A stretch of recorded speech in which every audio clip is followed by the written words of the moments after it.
अस्सलाम वालेकुम dear students, आप देख रहे हैं सैयद अली एकेडमी और हाजिर हैं हम लोग क्लास 9th बायोलॉजी के पहले चैप्टर इंट्रोडक्शन टू बायोलॉजी के साथ। आज की इस वीडियो के अंदर हमारा जो टॉपिक होने वाला है वो है इंट्रोडक्शन ऑफ बायोलॉजी। बायोलॉजी एक साइंस की एक ऐसी ब्रांच है जिसके अंदर लिविंग बींग्स यानी लिविंग ऑर्गेनिजम्स को पढ़ा जाता है। अब इस साइंस के अंदर भी हमारे पास जो ब्रांच आ जाती है वो होती है नेचुरल साइंस, जो हमारी नेचर के साथ वाबस्ता होती है। इस नेचुरल साइंस के अंदर केमिस्ट्री भी आ जाती है, फिज़िक्स भी आ जाती है और बायोलॉजी भी आ जाती है। बायोलॉजी का ताल्लुक लिविंग बींग्स के साथ हो गया। उसके अलावा जो भी मैटर है, मैटर का ताल्लुक केमिस्ट्री के साथ हो जाता है और मैटर और एनर्जी के इंटरेक्शन का ताल्लुक जो है ये फिर फिज़िक्स के अंदर आ जाता है। तो लिविंग बींग्स की जो स्टडी होगी उसे बायोलॉजी कहा जाता है। तो बायोलॉजी हमें क्या कुछ बता रही होती है? बायोलॉजी हमें बताती है कि जो लिविंग ऑर्गेनिजम्स पाए जाते हैं वो शेप में कैसे एक दूसरे से डिफ़र हैं, यानी एक दूसरे से मुख्तलिफ हैं। हम देखते हैं कि मुख्तलिफ एनिमल्स शक्ल व सूरत के अलग अलग हैं। उसके अलावा साइज़ के अंदर भी फ़र्क हो सकता है। उसके अलावा कंपोजिशन की अगर बात करें, यानी कि उनकी बॉडी किस तरह की चीज़ों की बनी हुई है, तो तमाम जानदारों में ये चीज़ों का फ़र्क हमें देखने को मिलेगा। बायोलॉजी वर्ड की बात करते हैं तो ग्रीक ज़बान के दो वर्ड्स यहाँ पर मौजूद हैं। बायोलॉजी को एक कंपाउंड वर्ड हम कह सकते हैं। कंपाउंड कहते हैं उसको है जो दो से या दो से ज़्यादा से मिलकर बना हो। तो बायोलॉजी एक कंपाउंड वर्ड है जो दो ग्रीक वर्ड्स यूनान की ज़बान के लफ्ज़ों से मिलकर बना है। एक है बायोस और दूसरा है लोगस। बायोस का मतलब होता है लिविंग ऑर्गेनिज़म और लोगस का मतलब होता है स्टडी। स्टडी भी कह सकते हैं, थॉट या रीजनिंग भी कह सकते हैं।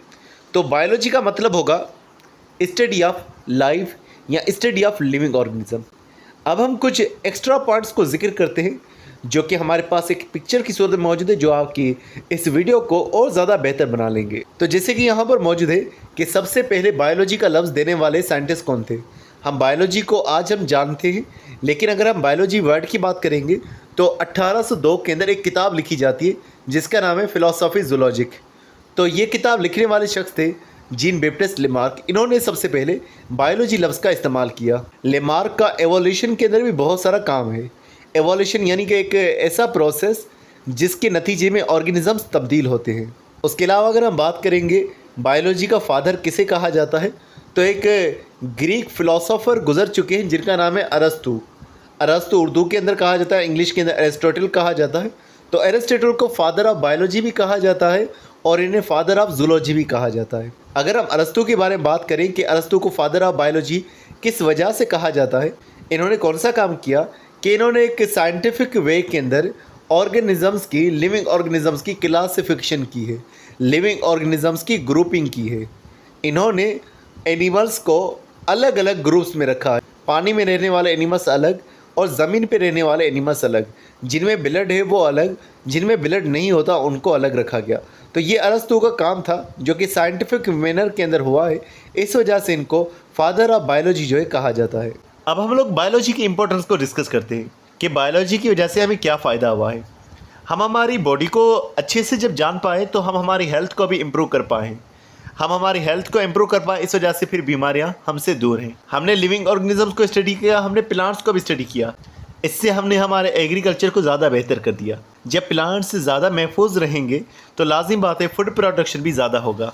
उसके अलावा हमने ये जाना कि किस तरह से डिफरेंट ऑर्गेनिजम्स का, मुख्तलिफ तरह के लिविंग ऑर्गेनिजम्स का हमारे पास क्या फ़ायदा हो सकता है। इस तरह से हमने उन्हें कंजर्व किया, उन्हें बचाया। इस तरह से हमारा इन्वायरमेंट प्रोटेक्ट रहा। उसके अलावा बायोटेक्नोलॉजी एक मॉडर्न ब्रांच आ गई जिसने लिविंग ऑर्गेनिजम्स के अंदर बहुत सारी तब्दीली कर दी। डीएनए के अंदर भी हमने फार्मास्यूटिकल इंडस्ट्रीज़ को डेवलप किया जिससे फिर दवाइयाँ वगैरह बनाई गई और साइंटिफिक रिसर्च भी होती गई और न्यू डिस्कवरीज बायोलॉजी की ज़रिए से होती गई। तो डियर स्टूडेंट्स, अगर ये वाला तरीका आपको पसंद आ रहा है कि बुक की लाइन्स भी कवर हो रही है, साथ में एडिशनल पॉइंट्स भी कवर हो रहे हैं, तो कमेंट्स के अंदर येस वी वांट दिस ज़रूर लिखिएगा। उसके अलावा आप ये तमाम लेक्चर्स तरतीब के साथ हासिल करना चाहते हैं तो हमारे इसी चैनल पे अगर आप कोर्सेज में जाएंगे तो यहाँ पर क्लास 9th बायोलॉजी जो है कंप्लीट हमारे पास मौजूद है, जिसके अंदर ये तमाम लेक्चर्स जो हैं वो मौजूद हैं।